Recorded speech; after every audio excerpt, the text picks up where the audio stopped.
Good evening class. तो जैसे मैंने आप लोगों से प्रॉमिस किया था पहले कि आपके एग्ज़ाम से पहले और आपके टेस्ट से पहले मैं आपको एक क्लास बताऊंगा, जिस क्लास में बताएंगे कि कैसे हम एक्स्ट्रा मार्क्स ला सकते हैं, कैसे पेपर को मैनेज करना है, पेपर को कैसे अटेम्प्ट करना है। ये बड़ा इंपॉर्टेंट है और अगर आप ये ठीक तरह से प्रोसेस अप्लाई कर देते हैं, मैंने पहले भी बोला था, अब भी बोल रहा हूँ कि हर पेपर में आपके 10 मार्क्स एक्स्ट्रा आएंगे अगर आप इस वाले कंसेप्ट के हिसाब से अपना पेपर अटेम्प्ट करते हैं। सिर्फ से गारंटी 10 मार्क्स कम से कम बढ़ जाएंगे उसी नॉलेज पर जो आप इसके बिना अटेम्प्ट करने वाले हैं। तो प्लीज़ ये लेक्चर ध्यान से देखिएगा, इससे आपको बहुत हेल्प मिलेगी। और जिन बच्चों ने टेस्ट सीरीज में रजिस्ट्रेशन करा लिया है, काफ़ी सारे बच्चों ने, वो अपनी टेस्ट सीरीज भी इसी तरह से दीजिएगा, आपको डिफरेंस समझ में आएगा। और जो बच्चे टेस्ट सीरीज नहीं दे रहे हैं, मैं आपसे फिर भी कह रहा हूँ बच्चों, प्लीज़ टेस्ट सीरीज दो, उससे आपके मार्क्स में बहुत इंप्रूवमेंट होगा। जो टेस्ट में क्वेश्चन लेने वाला हूँ वो बिल्कुल सारे अलग हैं, एक भी बुक का नहीं है, दे आर सेपरेट क्वेश्चंस। तो उससे आपको बहुत सारी चीज़ें सीखने को मिलेंगी, समझने को मिलेंगी। और जो क्वेश्चन टेस्ट में आएंगे उनमें से ही काफ़ी सारे उसी पैटर्न के रिपीट हो जाएंगे एग्जाम में। जो बच्चे टेस्ट देंगे वो उन क्वेश्चन को टेस्ट सीरीज में अटेम्प्ट कर लेंगे और वैसा ही क्वेश्चन अब एग्जाम में आएगा तो वो बच्चे उसको सही सॉल्व कर लेंगे, भले टेस्ट में गलत कराओ बट उससे सीख जाएंगे। और दूसरी बात, कम टाइम में सॉल्व कर लेंगे। ये बड़ा इंपॉर्टेंट फैक्टर है, टाइम मैनेजमेंट। तो आप वो करना सीख जाएंगे टेस्ट सीरीज से कि हमें कितने टाइम में क्वेश्चन पेपर को कैसे अटेम्प्ट करना पड़ता। प्लीज जिन बच्चों ने अभी तक नहीं कराया रजिस्ट्रेशन, बच्चों करा लो। मैं आपको प्रॉमिस कर रहा हूँ वो बहुत बहुत बहुत हेल्प करेगा एग्जाम में आपकी। और मैं अभी आपको बता रहा हूँ, जिन बच्चों की टेस्ट सीरीज मेरे यहाँ दे रहे हैं उनके नाम जब रिजल्ट आएंगे ना, तो आप देखिएगा मैक्सिमम सारे बच्चे उसमें पास हो गए होंगे और बहुत अच्छे मार्क्स हैं। ऐसा नहीं कह रहा कि जो बच्चे टेस्ट सीरीज नहीं देंगे वो पास नहीं हो पाएंगे, बट आपके मार्क्स में इंप्रूवमेंट हो जाता है जैसे ही आप टेस्ट सीरीज देते हैं। आप कोई भी चीज़ देखें, test series is just like a practice, it's a trial. आपको क्या लगता है विराट कोहली एक इतना अच्छा बैट्समैन है, तो वो बैट्समैन अच्छा क्यों है? टैलेंट तो उसमें भी बहुत है, टैलेंट तो बहुत सारे प्लेयर में उतना ही है जितना विराट कोहली में। लेकिन why he is best? Because वो अपनी प्रैक्टिस बहुत स्ट्रांगली फॉलो करते हैं। कोई नेट प्रैक्टिस का सेशन वो छोड़ते नहीं, सारे करते हैं। तो मेहनत जो उनकी प्रैक्टिस है, बाकी लोग 4 घंटे प्रैक्टिस करते हैं, वो 8 घंटे प्रैक्टिस करते हैं। तो बस जो प्रैक्टिस है ना, वो आपको इतना स्ट्रांग बनाती है कि जब फाइनल मैच होता है तो बाकी सब में टैलेंट इक्वल है, लेकिन हिट कौन होता है? जिसने प्रैक्टिस में ज़्यादा अच्छी तरह तैयारी की।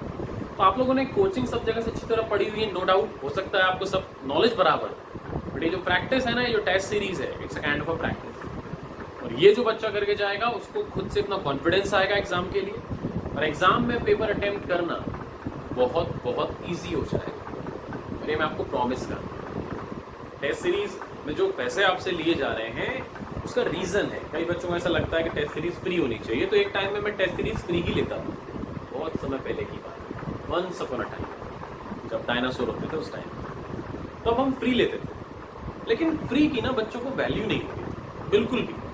किसी ने पहला टेस्ट दिया, बाकी टेस्ट नहीं दिए, दूसरा टेस्ट दिया, फिर बाकी टेस्ट नहीं दिए।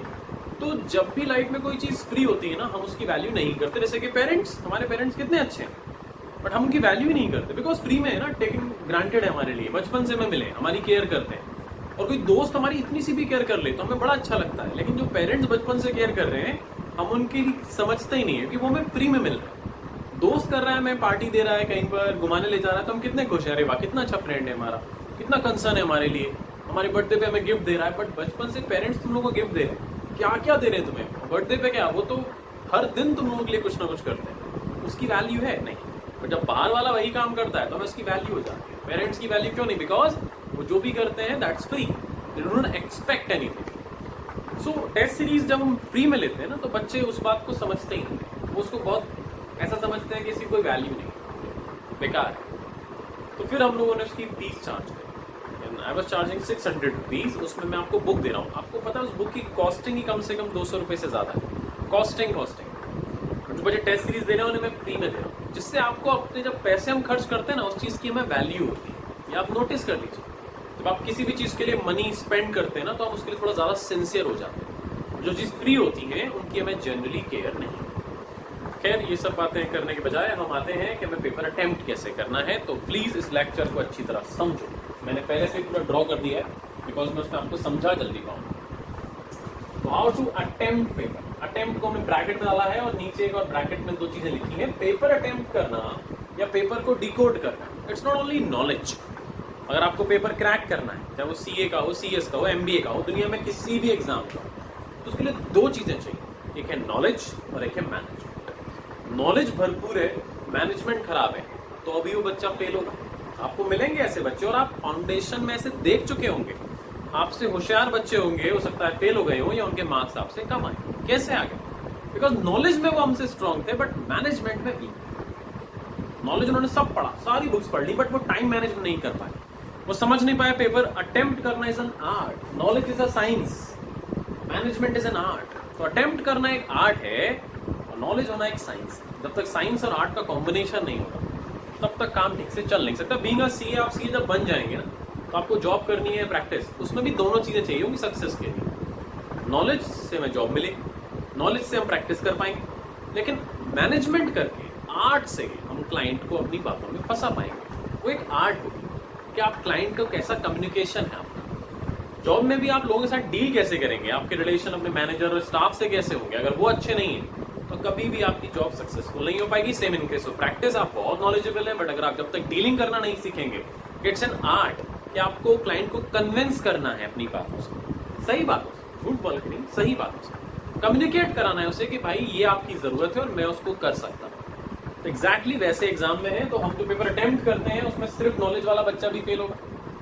और जो सिर्फ मैनेजमेंट सीख कर आया है लेकिन नॉलेज नहीं है, वो भी फेल हो जाएगा। तो मैनेज पेपर, मैनेज सक्सेस, ये मैंने इसका शॉर्ट फॉर्म तो नहीं कह सकते, इसको मैंने जो एक कोड दिया है, जो हमारा लेक्चर है उसका जो मेन सोल है वो ये है, manage paper, manage success. Paper को मैनेज कर लो, अपनी सक्सेस को मैनेज कर लीजिए। ओके, तो सबसे पहला हमने लिखा है, और ये सबसे जबरदस्त इंपॉर्टेंट, सबसे जबरदस्त, अगर इसको कोई बच्चा अटेम्प्ट कर लेगा ना, तो मैं आपको एश्योर कर सकता हूं 40 मार्क्स तो ले ही आएगा, चाहे वो कितनी भी खराब तरीके से पेपर को सॉल्व करता है, मतलब उतना खराब भी नहीं, बट एक एवरेज बच्चा है ना, अगर एवरेज बच्चा, एक एवरेज बच्चा जो बहुत ब्रिलियंट नहीं, वो भी अगर ये सारे स्टेप फॉलो कर ले तो इजीली 50 नंबर ले आए।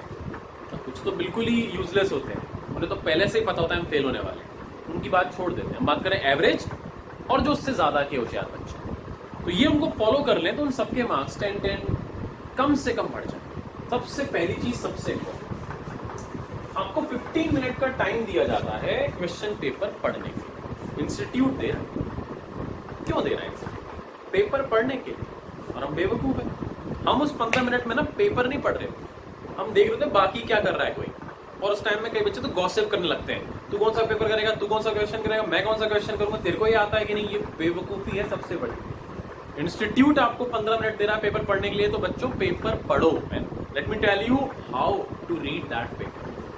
आपको 15 मिनट सबसे काम आएंगे अगर आप ये वाली बात करें। हमारे टाइम में 15 मिनट्स नहीं मिलते थे, जिस सिविलाइजेशन से मैं बहुत साल पहले वाले, उसमें ये 15 मिनट का टाइम नहीं था। 3 आवर के पेपर में ही आपको पढ़ना भी है, बट इंस्टीट्यूट को रियलाइज हो कि पेपर पढ़ना एक आर्ट है, और हम देखना चाहते हैं कौन बच्चा इस पेपर को पढ़कर उसका बेनिफिट ले सकता है। ये 15 मिनट को आप अच्छी तरह यूटिलाइज करके अपने पेपर को कम से कम इतना तो बना सकते हैं कि 40 नंबर तो आएंगे। अब वो 40 से 50, 60, 70 आप कैसे कर सकते हैं, दैट्स ऑल टू यू। तो पहली बात है, पहले 15 मिनट में सबसे इंपॉर्टेंट चीज है क्वेश्चन की मार्किंग। मैं आपको बता दूं, and it's a universal truth, जो भी पेपर आता है 100 मार्क्स का, वो 3 तरह के क्वेश्चन से फ्रेम होकर आता है। आप किसी भी अटेम्प्ट का, किसी भी सब्जेक्ट का पेपर उठा के देख लीजिए आज, किसी भी सब्जेक्ट का, आई चैलेंज यू, किसी भी अटेम्प्ट का, कोई बहुत डिफिकल्ट आया हो किसी साल तो और बात है, अदरवाइज 95% केसेस में जो पेपर फ्रेम होते हैं उनका पैटर्न होता है ये वाला नहीं, पहले ये वाला पार्ट।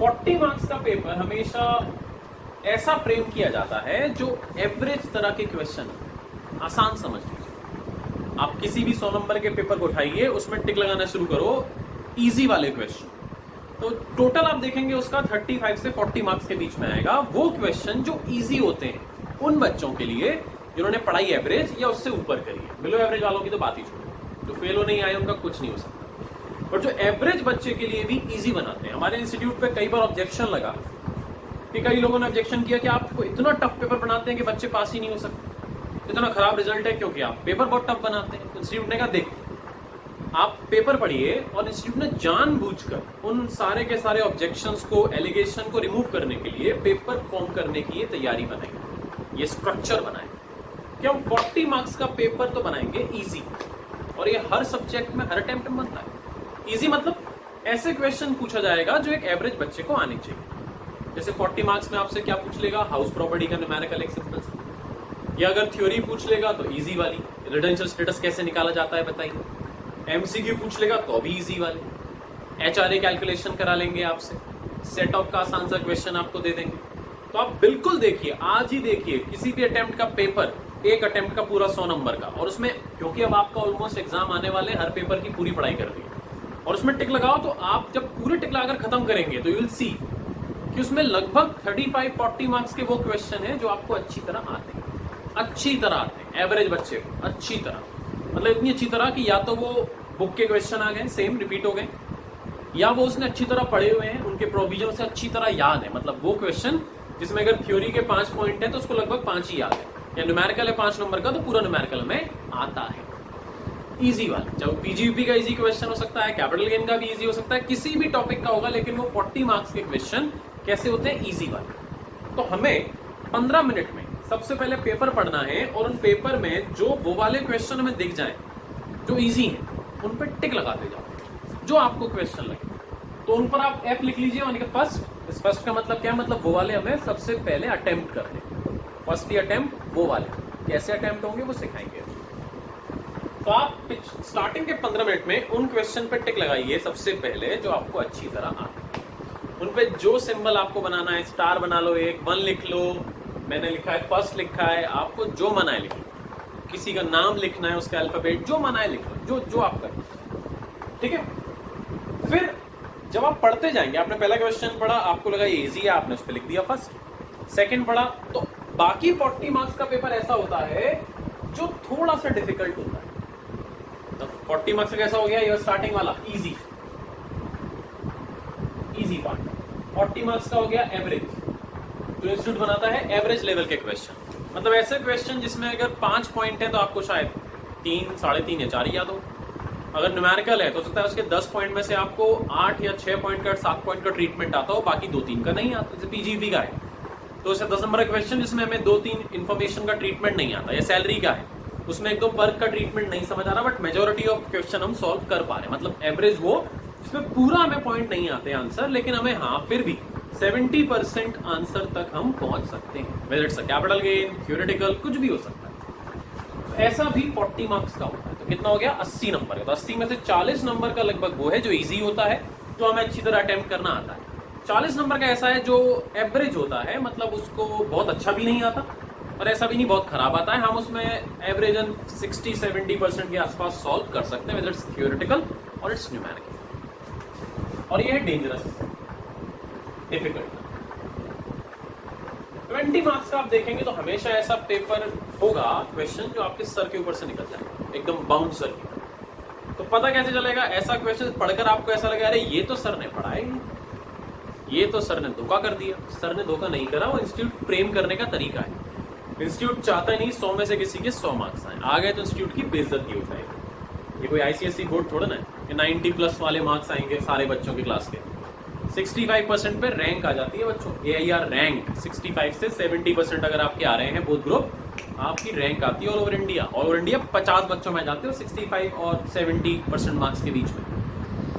तो ये सारा 12th बोर्ड में थोड़ा ना होता है, वहाँ सबके 90 से ऊपर है, वहाँ 99 भी आ जाते हैं, पता नहीं कैसे 100 में से 100 भी ले आते हैं बच्चे, मेरे तो आ सकते हैं, वहाँ आ जाते हैं, यहाँ नहीं आ सकते। तो सोचिए अगर इंस्टीट्यूट ये चाहता है कि 100 में से 70% पे रैंक आ जाए, तो वो कैसे करेगा कि वो 15-20 नंबर का पेपर उतना डिफिकल्ट बनाएगा जो 100 में से 90 बच्चे तो सॉल्व ही नहीं कर सकते, सिर्फ जो 10 बहुत ब्रिलियंट होंगे वो शायद उसे अटेम्प्ट करने पहुंच जाए, वो भी पूरा नहीं, शायद उसका 10-25% गलत करके बाकी सॉल्व कर ले। तो वो 20 मार्क्स का पेपर, अभी पेपर खोल लीजिए आप किसी भी सब्जेक्ट का, 15 से 20 नंबर का ऐसे क्वेश्चन मिलेंगे जो आपके सर के ऊपर से निकल जाएंगे। तो उसमें जिसने भी आपको पढ़ाया है उसकी मिस्टेक नहीं, वो आउट ऑफ सिलेबस टाइप के बनाएगा।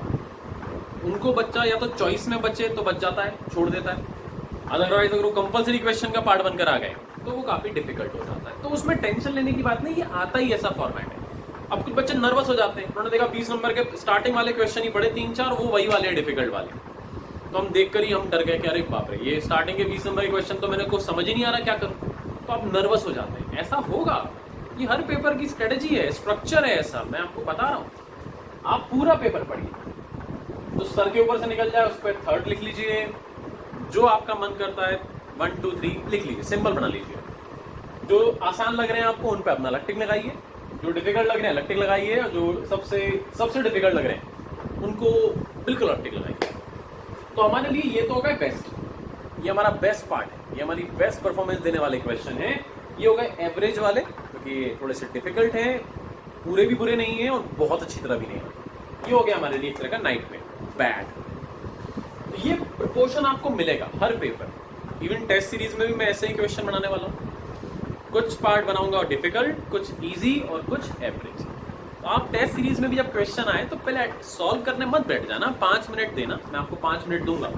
जो 1 घंटे के टेस्ट में मैं 5 मिनट दूंगा, जो 3 घंटे का होगा उसमें 15 मिनट दूंगा। तो 5 मिनट आराम से पढ़ना और इस तरह से उसे डिवाइड करिए। अब अटेम्प्ट करने का 3 घंटे के हिसाब से रूल क्या है कि जो आपका 40 मार्क्स का पार्ट है वो आपका 1.5 घंटे में हो जाना चाहिए। मतलब आधा टाइम, 50% टाइम आप उन क्वेश्चन को सॉल्व करने पे लगाइए जिन पर आपने सबसे इजी या जो आपको फर्स्ट अटेम्प्ट करने हैं, मतलब उनमें जितना अच्छी तरह कर सकते हो करो। 1.5 घंटा इज मोर देन इनफ। उनमें अगर सेक्शन याद है सेक्शन भी लिख दो, सारे पॉइंट लिखो, प्रॉपर लिखिए, प्रॉपर। 1.5 घंटा आपको दे रहा हूँ और ये ज्यादा ही दे रहा हूँ मैं आपको, अदरवाइज वो बनता टाइम है 1.25 घंटे से कम का। लेकिन 40 मार्क्स क्योंकि अच्छा वाला है तो उसे अच्छी तरह अटेम्प्ट कीजिए, जिसमें उसमें मार्किंग अच्छी मिले हमें। यानी कि 40 नंबर का पेपर 1.5 घंटे में अटेम्प्ट हम करें तो कम से कम ये इतनी अच्छी तरह होना चाहिए, बिकॉज ये इजी है बच्चों, तो इसमें अच्छे मार्क्स आने चाहिए।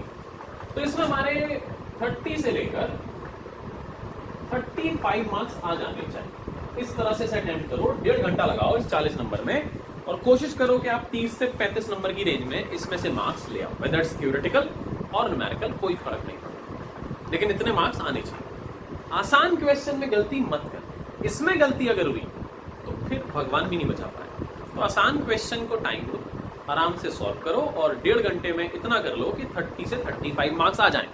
अब मान लो 32, 33 के आसपास हमारे आ रहे हैं, 1.5 घंटा निकल गया, आपने अटेम्प्ट करा पेपर, ये वाले क्वेश्चन सबसे पहले ही करने हैं सारे, ये वाले सारे इजी वाले सबसे पहले यही अटेम्प्ट होंगे, ठीक है।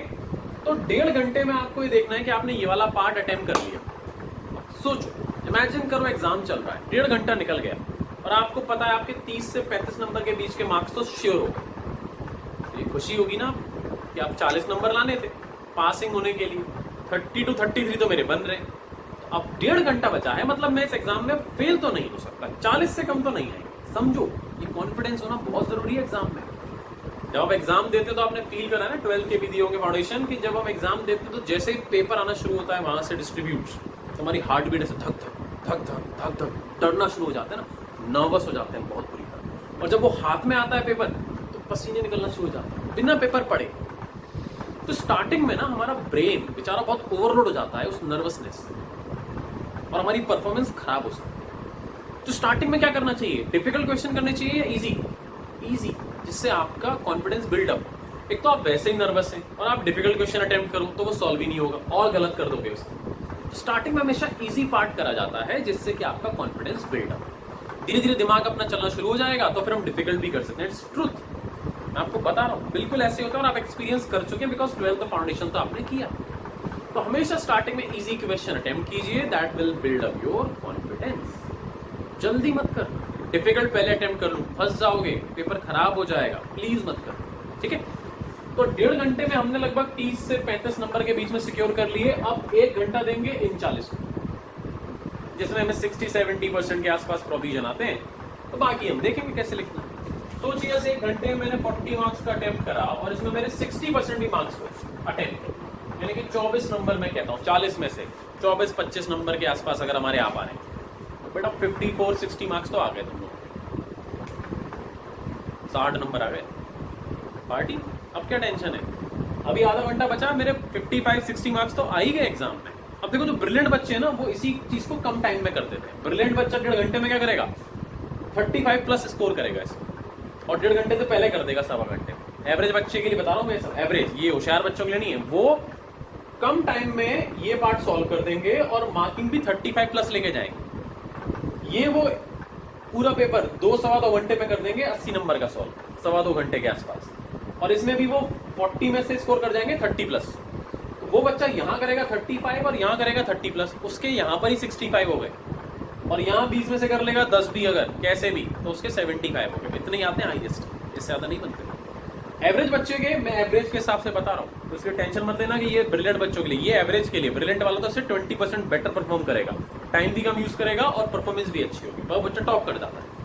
लेकिन उसको भी फॉलो ये करना है, अगर वो इस तरह से फॉलो करे तो उसके मार्क्स और अच्छे हैं। अब ये है 20 नंबर का, मतलब बहुत ही हो, ये तो ऐसा होगा जो हमारे सर के ऊपर से निकलेगा। इसके लिए शायद चीटिंग करनी पड़ जाए, हमें पूछना एटसेट्रा, ठीक है, वो कैसे करनी है बताऊँ, उसका भी मेरे पास प्लान है। तो फिलहाल 20 मार्क्स का ये जो है, इसके लिए आप इसको अटेम्प्ट कीजिए, और मेरा ये मानना है कि इसमें एक एवरेज बच्चे के 5 से 8 नंबर से ज़्यादा नहीं आता, क्योंकि उतना डिफिकल्ट होता है कि आप उसमें 10 पॉइंट है, हो सकता है आपको 6 तो आते ही ना हो, 3-4 आते हो, तो 3-4 ही कर पाओगे। या वैसे 2-3 क्वेश्चन है 5-5 नंबर के, मान लो 4 क्वेश्चन है 5-5 नंबर के डिफिकल्ट वाले, तो उसमें सकता है आपको 1 या 1.5 क्वेश्चन का आंसर आता हो, 2 तो बिल्कुल ही ना आते हो। लेकिन हाँ, ये कंफर्म है कि अगर बच्चे ने पूरा सिलेबस कवर करा है तो ऐसा नहीं कि बिल्कुल ही कुछ बाहर का आएगा, लेकिन थोड़ा डिफिकल्ट होगा, आपको बहुत कम पार्ट उसमें से आता होगा। तो मेरा मिनिमम से मिनिमम आप 5-8 नंबर ले आएंगे, 5 ही मान लेते। तो सोचो बच्चों, 30 और 24 और 5, 60 नंबर तो उसके भी आ गए जो एवरेज है। इससे थोड़ा ना बुरा करोगे पेपर। बट हम गड़बड़ क्या करते हैं एग्जाम में, हम पहले अटेम्प्ट करने बैठ जाते हैं ये वाला या ये वाला, उसमें नर्वस हो जाते हैं, तो ये सॉल्व भी नहीं होता, टाइम भी ज्यादा वेस्ट कर देता है। इसके लिए टाइम रह जाता है कम। जो चीज ईजी है, जो अच्छी तरह आती है, उसे तो अच्छी तरह करो ना, जिससे उसमें अच्छे मार्क्स आए।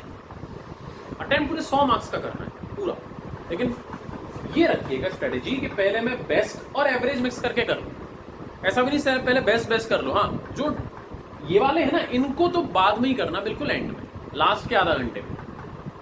ये दोनों तो आप मिक्स भी सॉल्व कर सकते हैं, पहले आपको बेस्ट वाला मिल गया, फिर सेकंड एवरेज उसको भी कर लो, फिर ऐसे।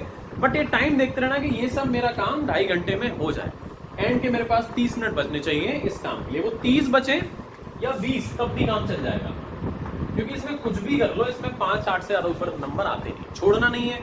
छोड़ोगे तो 20 का अंडा हो जाएगा। कुछ ना कुछ तो लेकर आना है, 5-5, 6-6 नंबर भी ऊपर उठा के लाओगे तो पास हो जाओगे। तो आप 20 से 30 मिनट के बीच में सिर्फ इसे देना। इसके लिए अगर 20 मिनट भी बचते हैं तो भी इट्स नॉट अ प्रॉब्लम, क्योंकि 20 मिनट में भी जितना अटेम्प्ट कर लोगे उतना आधा घंटे में भी कर पाओगे, बिकॉज आता तो है ही नहीं, 5-6 मार्क्स का ही आता है, उतना अटेम्प्ट करते। तो पहली बात इस समझिए, ये बड़ी इंपॉर्टेंट है कि अपने पेपर को इस तरह से डिवाइड कर लीजिए और उसको अटेम्प्ट करना शुरू करेंगे। अटेम्प्ट हम सबसे पहले इसे और इसे और इसे करेंगे। आप इन दोनों को कंबाइन करके अटेम्प्ट कर सकते हैं।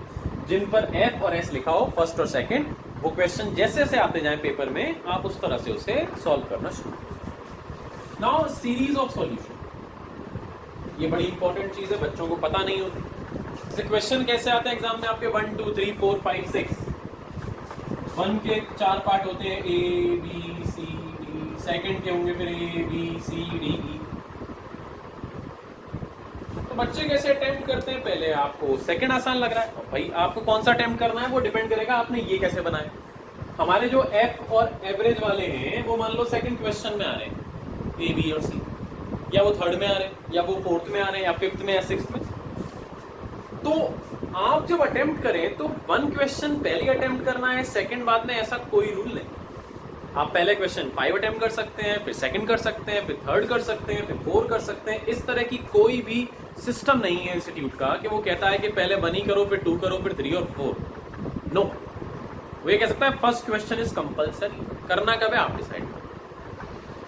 तो 1 से लेके 6 तक क्वेश्चन आते हैं, उनकी सीरीज 1 2 3 4 5 6 फॉलो नहीं करनी है। हाँ आते हैं, अगर आपको 1 से लेके 6 तक तो आप करो, बट ऐसा कोई रूल नहीं। आप कोई भी क्वेश्चन पहले अटेम्प्ट कर सकते हैं, आप 6 कर सकते हो, उसके बाद थर्ड कर सकते हो, फिर 5 कर सकते हो, फिर 2, जैसा आपका मन करे, that is allowed. But what is not allowed, that understand, ये बच्चे करते हैं और उससे मार्क्स का बहुत बुरा इंपैक्ट आता है। कि अगर आप क्वेश्चन नंबर 2 अटेम्प्ट कर रहे हैं और उसके पार्ट है ABCD, तो ABCD की सीरीज सेम रहेगी। आप क्वेश्चन 2, आप मतलब सब पार्ट की सीरीज चेंज नहीं कर सकते। मेन क्वेश्चन 1 2 3 4 5 6 में से कौन सा पहले बाद में करना है, योर चॉइस। बट जो भी क्वेश्चन आपने लिया, मान लीजिए क्वेश्चन 2 लिया है, क्वेश्चन 4 लिया, 4 के ABCD 4 पार्ट है, तो पहले A ही सॉल्व होगा, फिर B और फिर C और फिर टी, सब पार्ट को आप चेंज नहीं करेंगे। उसमें सीरीज मेंटेन करना एक मैंडेटरी प्रोविजन है और एग्जाम में आपके मार्क्स पे इंपैक्ट डालता है अगर आप सीरीज चेंज कर देते हैं। Because of why, understand. मैं एक टीचर हूं, या मानो तुम लोग एक टीचर, तुम्हारे पास एक बच्चे की कॉपी आ रही है जिसने पहले क्वेश्चन 3 करा है। आपने क्वेश्चन 3 खोला उसका आंसर शीट में, और इंस्टीट्यूट की तरफ से सॉल्यूशन आया था, आपने सॉल्यूशन 3 खोल लिया कि मैं देखता हूं इसने ठीक करा है कि नहीं, ठीक है ना।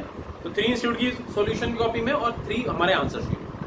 अब उसमें ABCD 5 पार्ट, बच्चे ने पहले किया ई। अब आपके सामने सॉल्यूशन में क्या है, ई। इंस्टीट्यूट में ए पॉइंट लिखा हुआ है पहले सॉल्यूशन में, तो आपको उधर टर्न करके ई ढूंढना पड़ेगा। Correct, you will do it, E और ई सॉल्व करेंगे, आप चेक करेंगे। चलो ई के बाद उसने कर दिया बी, तो अब फिर आपको दोबारा से पेज घूमना है कि भैया ये बी करा इसने, या फिर बी कहां पर है, सॉल्यूशन इंस्टीट्यूट का, तो इंस्टीट्यूट की कॉपी आपको फिर से टर्न करनी पड़ी।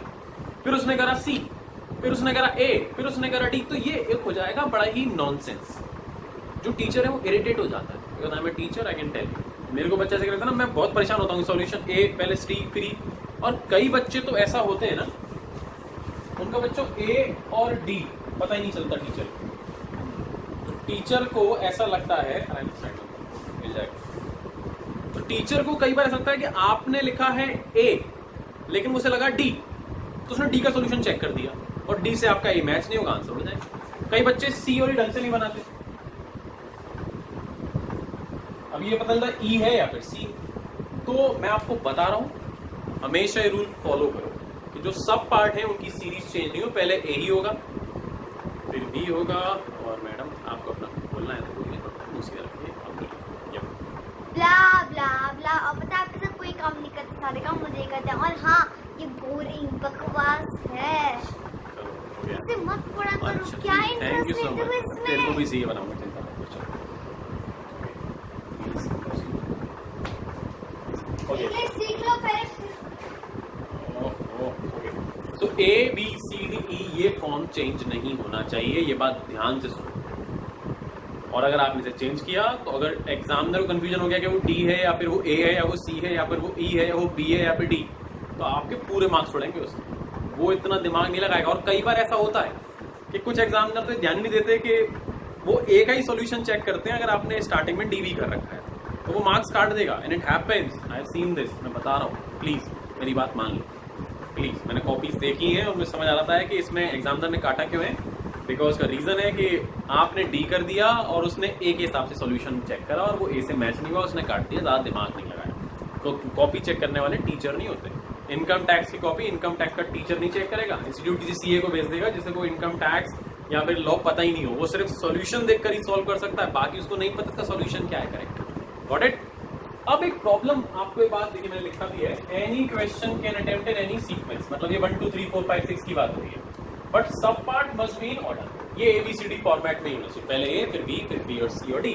अब आपके दिमाग में कंफ्यूजन आया होगा कि सर ने तो ये बोला था कि पहले हम इजी वालों को, एवरेज को और इधर बैड वालों को टिक कर लें और उन्हें पहले अटेम्प्ट करें। तो प्रॉब्लम ये है कि मान लीजिए ऐसा हुआ कि मेरा जो क्वेश्चन 2 है उसमें A B C और D, मुझे अच्छी तरह तो सी आता है, ए और बी तो मान लो सबसे डिफिकल्ट वाले हैं जो मुझे बिल्कुल नहीं समझ आ रहे, मेरे सर के ऊपर से उड़ गए। तो मेरे को तो सी अच्छी तरह आता है, ये मेरा इजी वाला है और डी एवरेज वाला है। तो सर ने तो कहा सीक्वेंस फॉलो करो, और ए और बी को कैसे सॉल्व करूं वो तो सर ने बोला एंड में करना है, मेरे को तो आता ही नहीं है। बिल्कुल सही बात, ये प्रॉब्लम होगी और डेफिनेटली होगी।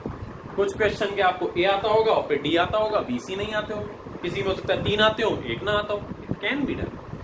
इसके लिए मेरे पास तरीका है, लेट मी टेल यू इसे कैसे करना। ये बात ध्यान से सुनो। अगर आपने सेकंड का सी और डी आपको करना है अटेम्प्ट, मैंने बोला जो बेस्ट आते हैं वो और जो एवरेज हैं उन्हें हमेशा करते रहो, जो सबसे डिफिकल्ट वाले हैं उन्हें छोड़ दो, उनके लिए एंड के आधा घंटा या 30 मिनट हमारे लिए काफी होता है। तो ये जो ए आएगा, और ए आपने देखा कौन से का पार्ट है, मेरे डिफिकल्ट वाले का, छोड़ दो, पेज छोड़ दो, उसके लिए ए लिखो।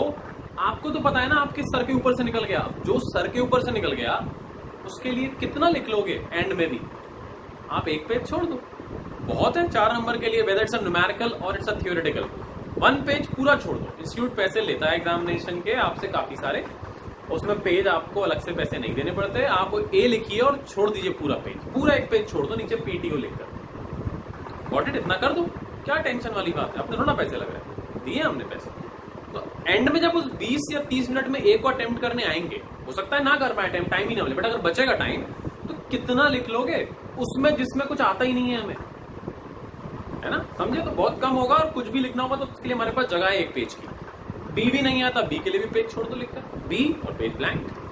अब सी आता है ना, सी से स्टार्ट करो, सी से आप जो भी अपना सॉल्व करना है सॉल्व कर लीजिए, फिर डी को सॉल्व कर लो। मान लीजिए आपको ए आता है और फिर डी आता है, तो ए सॉल्व कर दो, बी और सी के लिए भी एक एक पेज छोड़ दो। एक एक पेज से ज्यादा की जरूरत नहीं पड़ेगी, बिकॉज वो कौन से वाले का पार्ट है, सबसे डिफिकल्ट, जिसमें आपको वैसे ही नहीं समझ आ रहा क्वेश्चन का करना क्या है मेरे को।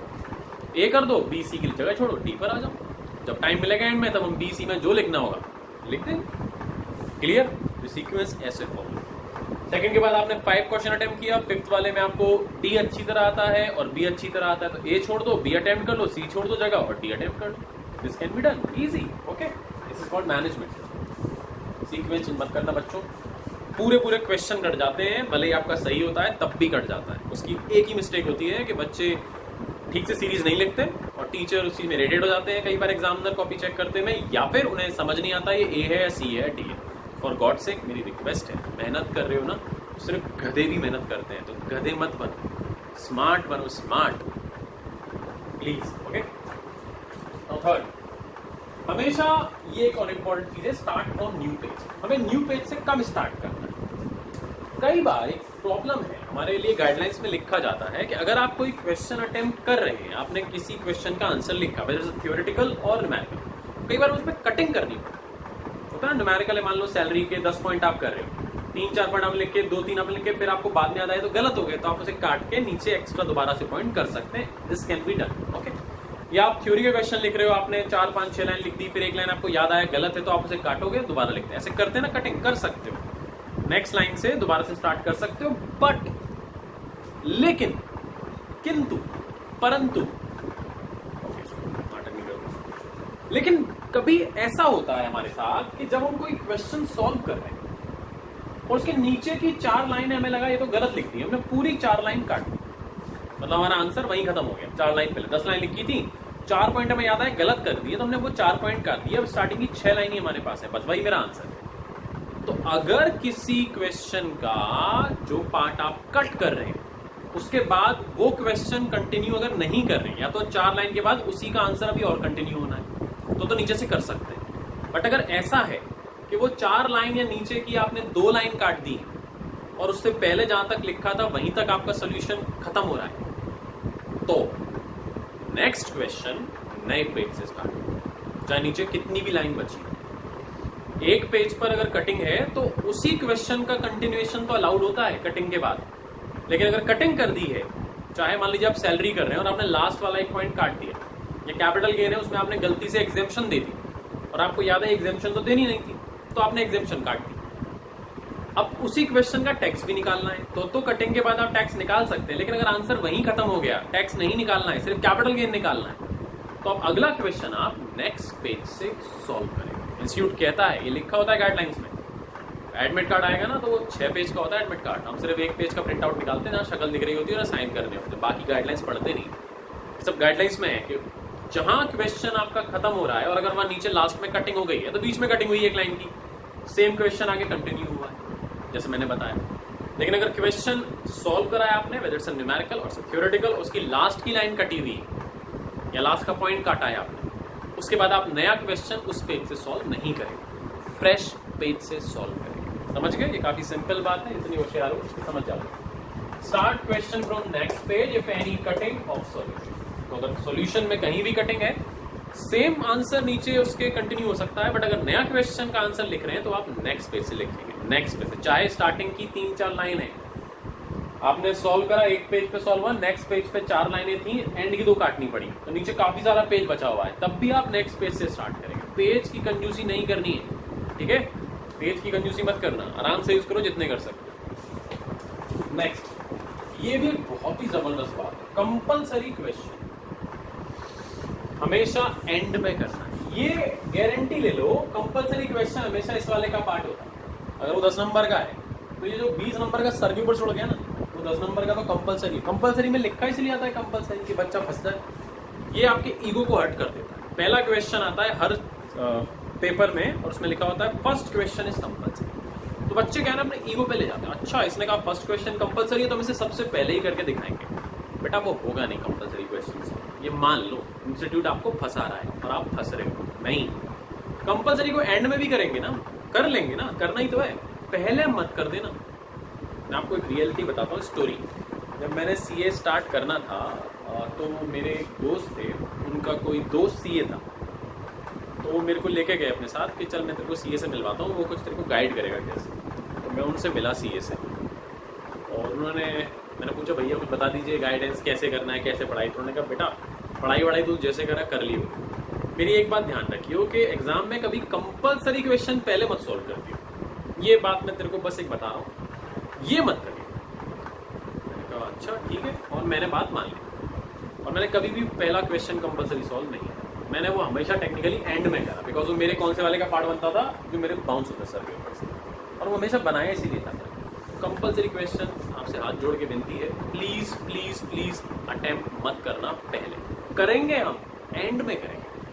एंड के जो 20 मिनट है ना वो उन्हीं कामों के लिए। वो कंपल्सरी क्वेश्चन बड़ा टेम्पटिंग होता है, देखो उसे पढ़ोगे ना तो हमेशा चलेगा अरे यार ये तो मेरा पढ़ा हुआ है, वो ऐसे ही लगता है स्टार्टिंग में कि ये वाला तो मैं कर चुका हूं। ऐसा एग्जामिनर यही खुराफात करता है, वो बनाता है स्टार्टिंग की लैंग्वेज ऐसी है जो आपको लगेगा आपने कर चुका है, बट बीच में ऐसे 4-6 नए पॉइंट आ जाएंगे जहां बीच में पहुंच के फंस जाओ। 10 या 12 या 15 नंबर का आता है कंपल्सरी क्वेश्चन और आपने सबसे पहले अटेम्प्ट कर लिया। ओके, अब अटेम्प्ट करो, उसे आधा घंटा लग जाएगा आपका उसका आंसर निकालने में, कम से कम 30 से 40 मिनट लगेंगे उस 12-15 नंबर के न्यूमेरिकल। अब जब 15 नंबर का न्यूमेरिकल आपने अटेम्प्ट कर लिया, 12 नंबर का या 15 नंबर का, and you have spend your या इन्वेस्ट योर 30-35 मिनट्स, तो आंसर निकाल के हम पड़ोसी से पूछते हैं हाँ भाई तेरा क्या है, उसका आंसर अलग है। गारंटी देता हूँ कंपल्सरी के आंसर 2 बच्चों के मिलते ही। क्लास में अगर 25 बच्चे बैठे हैं ना, सबके कंपल्सरी के आंसर देख लो तो 25 बच्चों के 30 आंसर आते हैं अलग अलग। अब दिमाग के 30 कैसे आते हैं, तो कुछ तो ऐसे 2-2 बार सॉल्व कर लेते हैं, एक बार आया नहीं तेरा गलत दोबारा करता हूँ तो उसके 2-2 निकले होते हैं आंसर, वो कंफ्यूज होता है कौन सा सही है। वो बनाया ऐसा जाता है कि आप उसे उस टाइम में सॉल्व करेंगे तो हमेशा कंप्लीट सही, पूरा सही तो नहीं हो सकता, वो उतना डिफिकल्ट बनाया जाता है। आप ट्राई कर लो, पेपर उठा लो किसी भी सब्जेक्ट का, कैस का, टेक्स्ट का या न्यूमेरिकल टॉपिक्स का, उनके कंपल्सरी क्वेश्चन उठा के चेक कर लो, सॉल्व करने की कोशिश करो, किसी का आंसर मैच नहीं होगा, देखने में सारे ऐसे लगेंगे ये तो आसान है, बनाए ऐसे जाते हैं। मैं भी दे रहा हूँ टेस्ट सीरीज, उसमें जो क्वेश्चन सबसे बड़ा मार्क्स वाला होगा, मेरे में सारे कंपल्सरी होंगे, लेकिन ध्यान से देखना जो सबसे ज्यादा मार्क्स वाला होगा ना वही वाला है जो मैं आपको फंसाने के लिए बनाऊंगा, और वो फर्स्ट ही नंबर पे होगा मैक्सिमम केस। फंस मत जाना उसमें, जिसने पहले अटेम्प्ट करा उसे ना वो फंस गया, उसका पेपर खराब होगा। तो सोचो 30-35 मिनट्स आपने लगाकर एक क्वेश्चन को सॉल्व करने की कोशिश करी और पड़ोसी से पूछा कि बता तो आप, अगर उसका डिफरेंस भी ऐसा आता है, मतलब आसपास का भी नहीं, आपका आंसर अगर 25 लाख है तो उसका आ रहा होगा 2 करोड़ रुपए या फिर 2 लाख रुपए, तो आप वैसे ही बेचारा मोरल हमारा डाउन। तो हमें क्या लगता है कि भाई 30 मिनट लगाए और 0 नंबर, तो क्या आंसर तो मैच ही नहीं हो। यहीं से पेपर खराब होना शुरू, यहीं से आप नर्वस ज्यादा हो जाते हैं और आपका पेपर डेफिनेटली खराब होना शुरू। आई हैव ट्राइड वंस, एक बार एग्जाम में मैंने फाइनल में अकाउंट्स के पेपर में वो कर दिया था। मैंने पहला क्वेश्चन आया था क्या था, गुडविल कैलकुलेशन का, मुझे आता था बिल्कुल वैसे ही मैं कर आया था, स्टडी में था और बुक में भी था सर की, मैंने सेम देखा था सोल्यूशन, मैंने कहा आज तो कर दूंगा इसे अटेम्प्ट, 15 नंबर का था, and I spend my almost 40 minutes. और उसके बाद जब मैंने उसकी गुडविल की वैल्यू निकाली और पड़ोसी से तेरा कितना आ रहा है, उसका कुछ 40 लाख था और मेरा कुछ 12-13 लाख, मेरा दिमाग उधर ही खराब हो। और मेरे सीरियसली बता रहा हूँ बच्चों, 40 मिनट के बाद ना मेरे आंखों में आंसू आ रहे थे कि ये तो पेपर में मैं फेल हो गया, because I was so nervous, because मेरा पहला क्वेश्चन 45 मिनट ले गया और वो आंसर गलत है, बाकी पेपर पूरा सॉल्व करना है।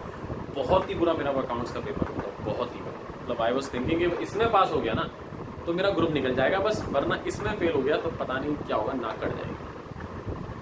तो तुम लोग का मन कर रहा होगा जानने का क्या होगा। उसमें मेरे 42 मार्क्स आए अकाउंट्स में, मेरा ग्रुप निकल गया था, बिकॉज बाकी सब में तो मेरे बहुत अच्छे मार्क्स थे।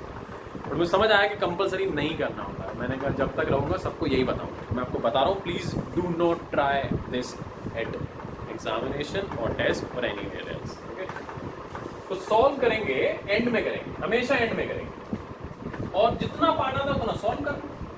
देखो कमाल की बात ना, हम मैनेजमेंट कर रहे हैं एग्जामिनर के साथ, एग्जामिनर के सामने जो कॉपी चेक करता है ना, हमारी इमेज अच्छी होगी तो अच्छे मार्क्स दे देगा, बिल्कुल अच्छे मार्क्स देगा डेफिनेटली। तो एक ट्रिक बताता हूँ, कंपलसरी क्वेश्चन जब आप सॉल्व करेंगे ना तो वो हमेशा होता है टैक्स में तो पीजीबीपी, और उसके जो एडिशनल इन्फॉर्मेशन होती है ना 8-10, उसमें से 3-4 तो या 6-8 तो समझ ही नहीं आता, 2-3 आ रही होती है। तो करना क्या, एंड के 20-25 मिनट में हमें सॉल्व करना है, ये वाला पार्ट है ना 20-25 मिनट में।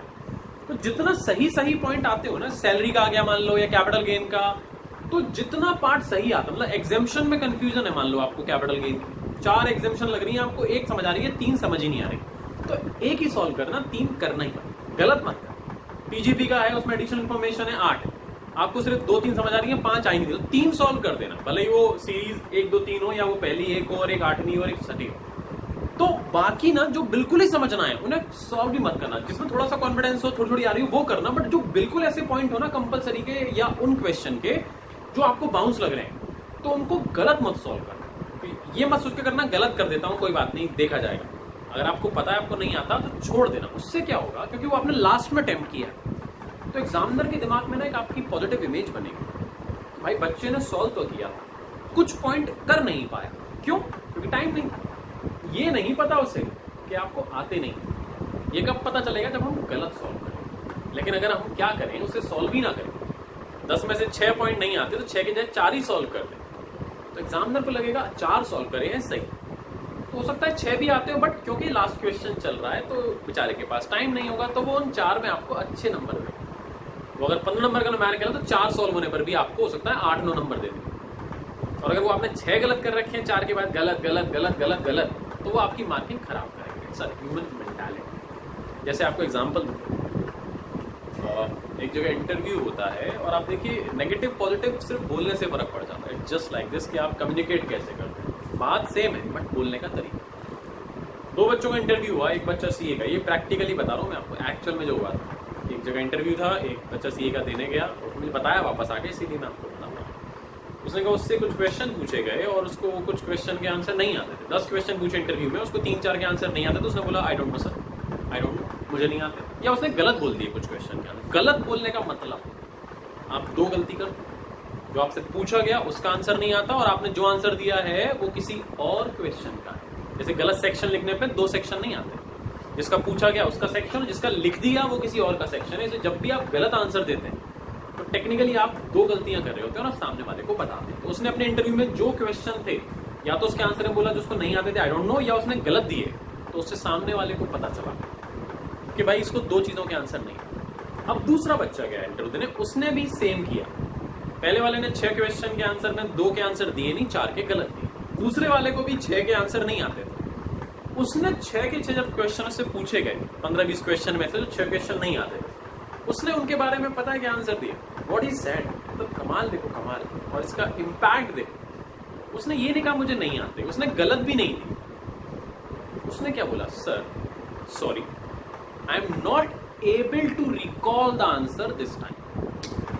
सुनो क्या बोला, sorry sir I am not able to recall the answer of this question this time. मतलब उसने यही तो बोला उसे नहीं आता, बट समझो इसका मतलब क्या हुआ, उसने बोला मुझे नहीं आता नहीं है, आता है बट इस वक्त याद नहीं है। दोनों ने ही आंसर नहीं दिए थे बच्चों, उसने 6 में से कुछ के गलत दिए, कुछ के दिए ही नहीं, इसने भी 6 में से किसी का आंसर नहीं दिया, but what he said, he just said this, sir sorry I am not able to recall the answer this time. मतलब सामने वाले पे क्या इंप्रेशन पड़ा, पहले वाले का पता चल गया उसे नहीं आते, दूसरे वाले को भी नहीं आते, बट सुनने में आपको ऐसा लगेगा कि इसको तो आते हैं भाई, इसकी इमेज तो पॉजिटिव है। That is what I am saying, just words have a lot of power. आप बातों से किसी को कन्विंस कर सकते हैं किसी भी काम में, ट्रस्ट मी ऐसा हो सकता है, बिल्कुल हो सकता है, कर सकते हैं, ठीक है। इसे एंड में सॉल्व करना है, ठीक है, ये बात ध्यान रखिएगा। नाउ एक बच्चे ने पूछा भी था और मैंने उसकी तैयारी भी की है, स्मार्ट थ्योरी लिखनी है। थ्योरी कैसी होनी है मैंने कि स्मार्ट, थ्योरेटिकल पार्ट बड़ा इंपॉर्टेंट होता है टैक्स वगैरह सब में, ये 100 में से लगभग 20 नंबर की आती है, और बच्चे उसको उतनी वैल्यू नहीं देते थ्योरेटिकल, न्यूमेरिकल पेपर्स में थ्योरी की हम वैल्यू नहीं करते, कह रहे 20 नंबर की आनी, बट वो बहुत अच्छी होती है। न्यूमेरिकल अटेम्प्ट करोगे ना 20 नंबर के, तो पता नहीं पूरे मार्क्स आए, 0 आए, 10 आए, कितने भी हो सकते हैं गलत करने पर, बट थ्योरी 20 नंबर की अटेम्प्ट करे अगर बच्चा, तो 15 नंबर तो आ ही जाते हैं, वो बड़ी कम मेहनत में अच्छे मार्क्स देके जाती है। न्यूमेरिकल 20 नंबर की आप मेहनत कर लो, कोई गारंटी नहीं सही सॉल्व हो पाएगा, लेकिन थ्योरी 20 नंबर की अगर आपने अटेम्प्ट करी, तो सैलरी का आपको 20 नंबर का न्यूमेरिकल दूं एक, तो कोई गारंटी नहीं है आपके 20 में से 10 भी लेकर आ पाओगे, हो सकता है गलत कर दें हम। लेकिन हाँ, सैलरी में 20 नंबर की थ्योरी दूँ तो प्रोविजन आप कितने गलत लिख लोगे, काफ़ी सारा ठीक लिखाओगे, अच्छे मार्क्स आ जाएंगे, 20 में से 12, 13, 14 तो सबके आ जाएंगे। तो थ्योरी को थोड़ा सा वैल्यू दीजिए न्यूमेरिकल पेपर्स में, अकाउंट्स, कॉस्ट और इनकम टैक्स में अच्छी तरह पढ़ो। इनकम टैक्स की थ्योरी उन्हीं में से आएगी, प्रोविजन में से, मतलब they can ask registered status निकालिए, कैसे निकालते हैं, they can ask any exemption की बताओ भाई डिजास्टर की एग्जेम्पशन क्या होती है, एलटीसी की एग्जेम्पशन क्या है, कैपिटल गेन में ट्रांसफर की डेफिनेशन या कंपल्सरी एक्विजिशन कैसे होता है, कोई एग्जेम्पशन पूछ सकता है कैपिटल गेन की, डिडक्शन में पूछ सकता है कि बताओ 80D की डिडक्शन कैसे मिलती है। तो वो सब में थ्योरेटिकल उन्हें याद कीजिए, वो अच्छे मार्क्स देके जाते हैं, कम मेहनत में थ्योरेटिकल प्रोविजन। बट कुछ चीजें याद रखिए, आर वेरी इंपॉर्टेंट, बहुत ही इंपॉर्टेंट। पॉइंट आंसर देना है, टू द पॉइंट, बकवास नहीं करनी है। लिखा है ना CA है BA नहीं, बकवास नहीं लिखनी, कुछ भी लिखने बैठ गए अपनी कहानियां, ऐसा नहीं है। एग्जामिनर पूछ रहा है कि कैपिटल गेन की एग्जेम्पशन बताइए, सेक्शन 54 वाली, तो फिर कैपिटल गेन क्या होता है वो नहीं बताना है। कई कुछ बच्चे कैसे लिखते हैं बीकॉम की तरह कि कैपिटल गेन होता है when there is an asset and transfer etcetera etcetera, उसके बाद पहुंचते हैं एग्जेम्पशन पे। तो आप टाइम वेस्ट कर रहे हो एग्जामिनर का भी और सबसे ज्यादा तो अपना, और एग्जामिनर गुस्सा हो जाएगा, ये पागल है क्या बच्चा, मैं एग्जेम्पशन पूछ रहा हूं तो कैपिटल गेन क्यों समझा रहा है। आपको आंसर करना है exemptions are as follows, point 1 2 3 4, बिल्कुल टू दी पॉइंट। अगर वो पूछ रहा है आपसे एग्जाम में कि आपको कंपनी का रेजिडेंशियल स्टेटस कैसे निकालते हैं बताओ, then you have to answer like this, company का स्टेटस ऐसे निकालते हैं, that is an Indian company always resident, foreign company तो उसका हम POEM चेक करते हैं। There is no need to tell कि रेजिडेंशियल स्टेटस क्या होता है, 4 तरह की डिवाइड है, इंडिविजुअल का अलग, HUF का अलग, तो एग्जामिनर मार्क्स काट और लेगा। एक तो ये बकवास लिखने में टाइम वेस्ट कर दोगे और मार्क्स भी पूरे नहीं मिलेंगे, बिकॉज वी आर प्रोफेशनल। हम टू दी पॉइंट बात कर। क्लाइंट मेरे ऑफिस में आए और मुझसे पूछे कि सर बताओ रिटर्न कैसे फाइल करते हैं income tax. What do I need to tell him कि रिटर्न कैसे फाइल करते? Do I need to tell him कि बेटा पहले पैन कार्ड ऐसे होता है, पहले GST भी ये होता है, इनकम टैक्स में पर्सन की डेफिनेशन ये होती है, तुम उसमें फॉल करते हो, ये सब बताऊंगा तो वो क्या सोचेगा, इतना फालतू सी है भाई, इसके पास कितना टाइम है इतनी बकवास करने के लिए। तो एग्जामिनर भी आपके एक तरह से क्लाइंट है, you have to make him understand कि वो जो पूछे ना टू द पॉइंट आंसर दे दो, तब समझ आता है कि बच्चा CA बनने लायक है या BA करने लायक है। वो CA कर जैसे पूछे, अगर वो पूछता है एडवांटेजेस ऑफ एनीथिंग तो आपको देखना है एडवांटेजेस आ रहा है as follows 1 2 3 4 5 6, not need to explain the other things जो पूछी ही नहीं जा रही। उसमें दो नुकसान होंगे, टाइम भी वेस्ट होगा और एग्जामिनर पूरे नंबर भी नहीं देगा। वो समझ जाएगा कि आप एक किटी पार्टी नहीं चल रही है, कुछ भी गॉसिप लिखे जा रहे हो, ये बीकॉम में करो। ओके, एक बड़ा इश्यू होता है कि भाई कितने मार्क्स की थ्योरी के लिए कितना बड़ा आंसर लिखें, तो मैंने बता दिया है 2 नंबर का आएगा, 2 मार्क्स का क्वेश्चन, तो 6 लाइन से ज्यादा का आंसर नहीं होना चाहिए थ्योरी, 6 इज मैक्स। 4 नंबर का है तो मैक्सिमम 1 पेज का आंसर, इससे कम कर सकते हो, ज्यादा नहीं, कंटेंट अगर कम है तो कम में ही लिखो, ये मैक्सिमम लिमिट है। 5 नंबर का है तो 1.5 पेज का, 6 नंबर की बातें नहीं है, मैक्सिमम 4 या 5 मार्क्स के आते हैं लेंदी थ्योरेटिकल क्वेश्चन। 1.5 पेज से ऊपर की थ्योरी नहीं जानी चाहिए। Now it's a problem with me. क्या प्रॉब्लम है? 2 प्रॉब्लम अराइज होगी। 2 नंबर में पूछ लिया कि ट्रांसफर की डेफिनेशन बताओ कैपिटल गेन की, तो वी हैव 7 पॉइंट्स।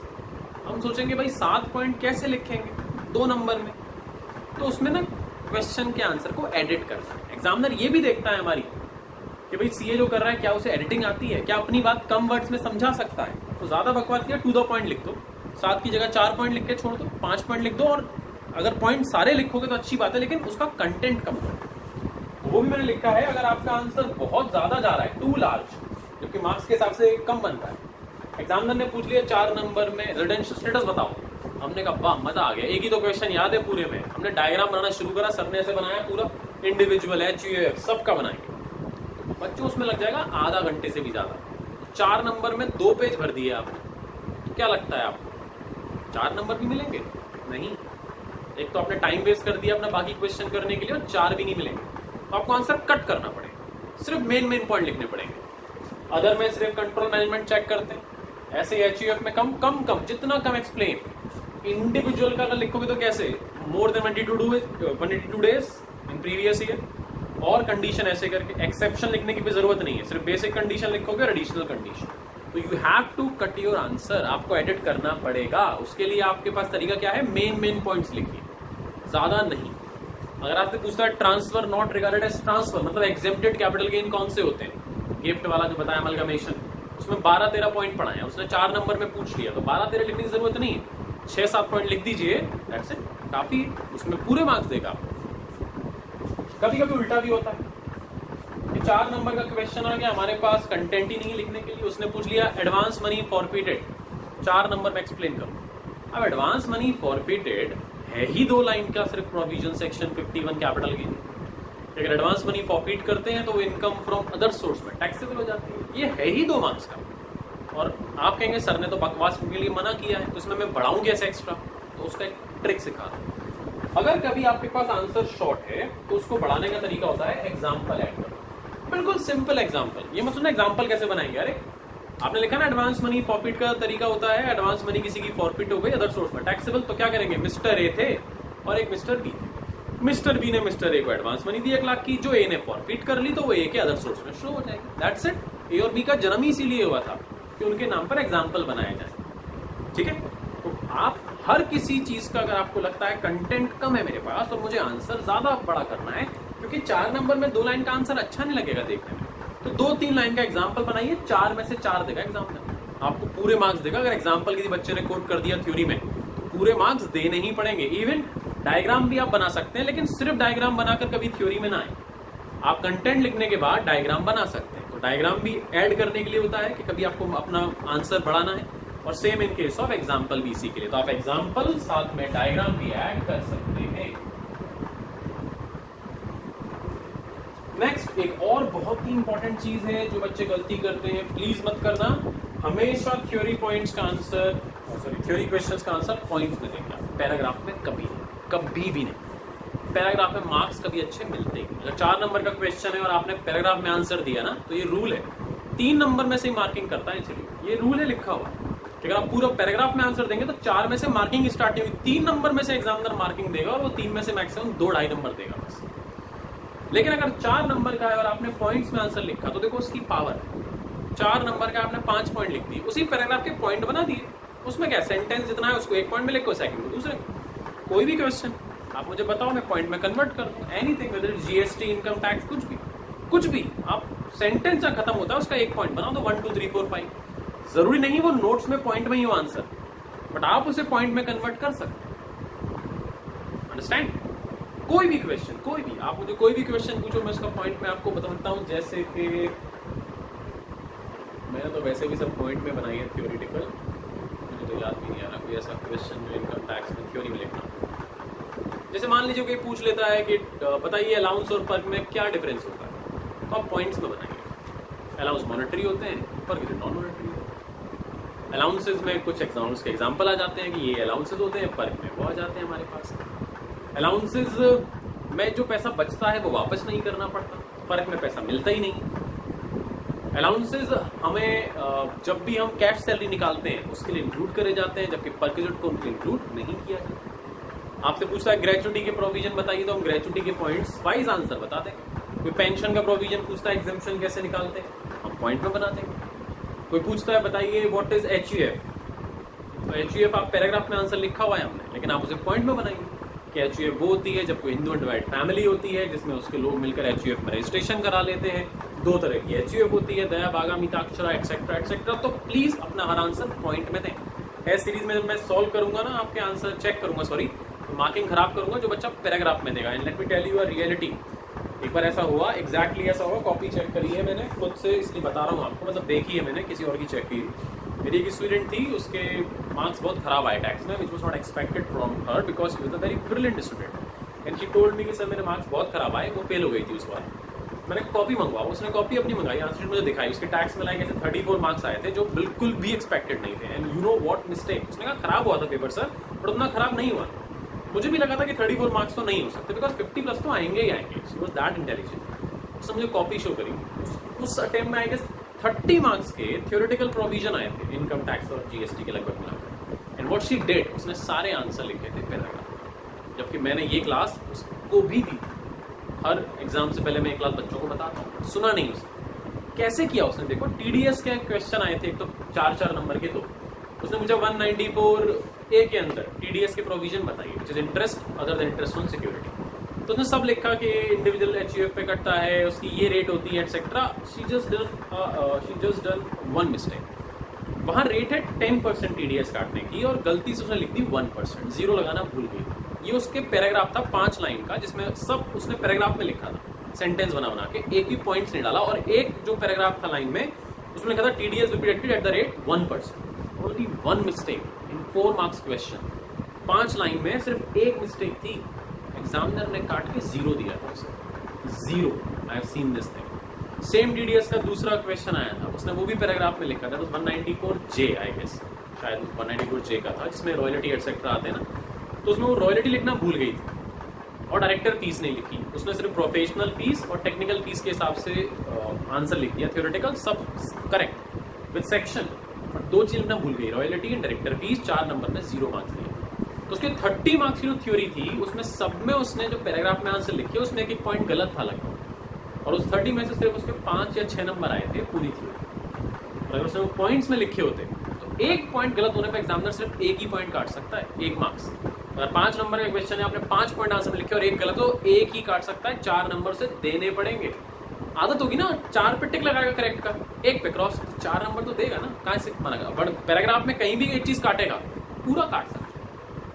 तो उसको समझाया, दोबारा उसने एग्जाम दिया, उसके बहुत अच्छे मार्क्स आए थे, वरना वो उसी अटेम्प्ट में पास हो जाती है। उसके कम से कम 30 में से 20 मार्क्स तो आने चाहिए, 20 पर तो पास होना था, सिर्फ 5 या 6 मार्क्स से फेल हुई।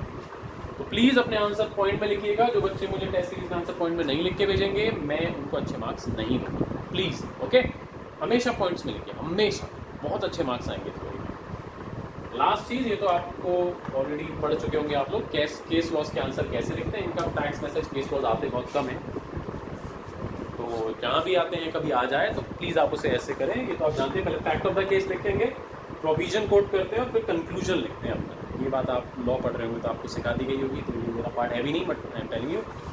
सेक्शन सिर्फ तभी कोट कीजिएगा जब आपको अच्छी तरह याद हो। If you are sure, please तभी सेक्शन कोट कीजिएगा, वरना मत कीजिएगा। Got it? ये सारी कहानी हो गई। नाउ अब इसमें एक लास्ट चीज मैं आपको और बता दूं, बिकॉज एक MCQ पार्ट और आएगा आपके एग्जाम में, ठीक है? MCQ part. तो MCQ को कैसे अटेम्प्ट करना है? अब देखो, MCQ अगर आते हैं तो उसमें इसका कोई मतलब नहीं, इसका कोई मतलब नहीं, इसका कोई मतलब नहीं, इसका कोई मतलब नहीं, सब तो बेकार हो गए। MCQ में सिर्फ ये काम है, सॉर्टिंग इसमें भी करनी। MCQ में बच्चे क्या करते हैं कि पढ़ते हैं और उसी में लगे रहते हैं, क्वेश्चन में सॉल्व नहीं हो रहा, लीव इट। अगर 25 MCQ है या 100 MCQ है आपके, कैसे भी MCQ, जो क्वेश्चन आप MCQ को पढ़े हो, जो आपको आता हो, इजी वाले, जिसमें सॉल्यूशन कम से कम, मतलब MCQ आ रहा है रेंट फ्री हाउस निकालने का, उसे मत करने बैठ जाना, पहले करना सिंपल थ्योरेटिकल वाले, जिसमें पूछता है बताओ इसमें से क्या टैक्सेबल है वैल्यू, बताओ ये चीज टैक्सेबल होती है, बताओ अलाउंसेस क्या है, बिल्कुल बेसिक वाले। तो जितने भी नंबर के MCQ होंगे उसमें से 25% सबसे इजी वाले होते हैं, बिल्कुल इजी, उसमें सिर्फ टिक लगाना होता है, बस बिल्कुल सिंपल। ये एग्जेम्प्ट होती है इनकम, या कैपिटल गेन में टैक्सेबल होगी, या कौन सी एग्जेम्प्ट इनकम है, कौन सी टैक्सेबल इनकम है, बिल्कुल बेसिक आते हैं। तो MCQs अगर आपके पास जितने भी हैं, उनमें से जो 25% सबसे इजी वाले होते हैं, इसमें बहुत कम कैलकुलेशन है, बहुत कम। चिल्ड्रन एजुकेशन अलाउंस का आ गया, कोई किसी पर्टिकुलर अलाउंस का आ गया, पूरा क्वेश्चन हाउस प्रॉपर्टी का मत करने बैठ जाना अगर आ गया तो। जो छोटे छोटे क्वेश्चन आते हैं, न्यूमेरिकल हो लेकिन छोटा वो, या जो pure normal without numerical question आते हैं, उनको MCQ को पहले अटेम्प्ट करना, जिसमें पूरे क्वेश्चन है, लाइक हाउस प्रॉपर्टी की इनकम निकालो, पूरा कैपिटल गेन सॉल्व करो, ये कृपया करके एंड में। और कुछ नहीं करना है MCQ में, सिर्फ इस तरीके से सॉल्व कीजिए। एक और काम की और बताऊं, कभी भी आपको MCQ सॉल्व करें और उसका आंसर अगर A आंसर से टैली हो रहा है, आपका जो आंसर आया वो A में भी आंसर वही लिखा है, तो उसे रीचेक कर लें। मैक्सिमम केस में A आंसर कभी नहीं बनाया, A में हमेशा वो आंसर आता है जो उसका ऑल्टरनेटिव आंसर होता है, गलत वाला। A हमेशा ऐसा आंसर होता है। जैसे अगर आपको टैक्स निकलवाना बता रहा है, टैक्स आता है कैसे, पहले टैक्स, फिर रिबेट माइनस करो, सरचार्ज लगाओ और सेस लगाओ। और टैक्स अगर आपने निकाला जो आपका आंसर है, तो ए में ना आंसर हमेशा गलत आता है। ए में आ रहा होगा टैक्स प्लस सरचार्ज, आप सेस लगाना भूल गए, तो आपका आंसर फटाफट आपने निकाला सरचार्ज तक और आपका वो ए से टैली हो रहा है, आपने कहा यही करेक्ट है और आपने टिक लगा दिया। तो वो जानबूझकर ए आंसर जो बनाते हैं ना, वो ऑल्टरनेटिव आंसर है, मतलब वो आपके आंसर जो भी आप सॉल्व कर रहे हैं उसमें से एक ए आंसर भी हो सकता होगा, किसी चीज को प्लस करके या माइनस करके। ए अगर करेक्ट आंसर है, मैं ये नहीं कह रहा ए आंसर करेक्ट नहीं होते, अगर आपका आंसर ए से मैच हो रहा है तो उस क्वेश्चन को दोबारा एक बार फटाफट से चेक कर लें। हाँ, आंसर B C D से है तो जनरली उनका ये होता है कि वो ठीक हो जाते हैं। ए आंसर हमेशा ज्यादातर गलत होता है। ओके, दूसरी बात, नेगेटिव मार्किंग है तो प्लीज ऐसे एमसीक्यूज बिल्कुल ना करें जो आपको नहीं आते, लीव इट, इससे बहुत नुकसान होगा। और नेगेटिव मार्किंग अगर नहीं है तो सारे अटेम्प्ट करना जो बिल्कुल सर के ऊपर से निकल जाए, उसमें ऑप्शन हमेशा सी या डी माने जाते हैं, उनमें से आधे में सी लगा देना, आधे में डी लगा देना। भगवान करे जरूरत ना पड़े, आपको सारे आते हो। तो एमसीक्यू की ये ट्रिक होती है, और एमसीक्यू में आप कुछ नहीं कर सकते। एमसीक्यू में सिर्फ सॉर्टिंग, जो सबसे इजी होते हैं, कम कैलकुलेशन वाले, उन्हें पहले कर लीजिए। नेगेटिव मार्किंग है तो जो नहीं आते उन्हें मत कीजिए। ए का अगर आंसर आए, कभी भी आपका ए से आंसर मैच हो जाए तो उसे एक बार रीचेक कर लीजिए। ये बहुत इंपॉर्टेंट चीजें बता रहा हूँ। और अगर कुछ ऐसा एमसीक्यू में नेगेटिव मार्किंग नहीं है और आपको अगर अटेम्प्ट करने ही करने हैं, तो आधों के आंसर सी लगा कर आइए, आधों के आंसर डी लगा कर आइए। 50% उसमें डेफिनेटली आपके करेक्ट हो जाए। ओके, ये मैंने आपको बताया है। देखो बच्चों, मैं अपनी तरफ से जितनी मेहनत कर सकता हूँ कर रहा हूँ तुम लोगों के लिए, बाकी सब तुम्हारे हवाले वतन साथी हो। तो अच्छी तरह पढ़ाई करो। I will be really happy जो बच्चे पास होंगे, और जो नहीं भी पास होंगे, मेहनत पूरी करो, अपना बेस्ट दे दो, बाकी तो जो होगा फिर देखा जाए। खुद पर गिल्टी ना आए एग्जाम देने के बाद कि यार हमने पढ़ाई नहीं की। आप किसी को बेवकूफ़ बना सकते हैं, अपने पेरेंट्स को, अपने घर वालों को, दोस्तों को, मुझे तो आसानी से बना सकते हैं कि हम बहुत पढ़ रहे हैं, बहुत पढ़ने का ड्रामा कर रहे हैं। लेकिन हम अंदर से जानते हैं what we are doing with ourselves, what we are doing. जब भी हम कोई झूठ बोलते हैं, दुनिया में किसी को पता चले ना चले, अपन को पता होता है, हमें पता होता है। ठीक है, तो कृपया करके अपनी पढ़ाई से और खुद से ईमानदार रहें। लास्ट मंथ आ गया है, पूरी जान लगा दो पढ़ाई में। मुझसे जो बन पड़ेगा मैं करूँगा, बाकी तो तुम सब लोग अच्छी तरह करो। और बहुत जल्दी मिलेंगे सीए बनने के बाद, सीएस बनने के बाद। आई होप बहुत जल्दी दोबारा मिलेंगे, फाइनल में मिलेंगे, आर्टिकलशिप करते हुए मिलेंगे। और see you soon guys. Okay, take care, bye bye.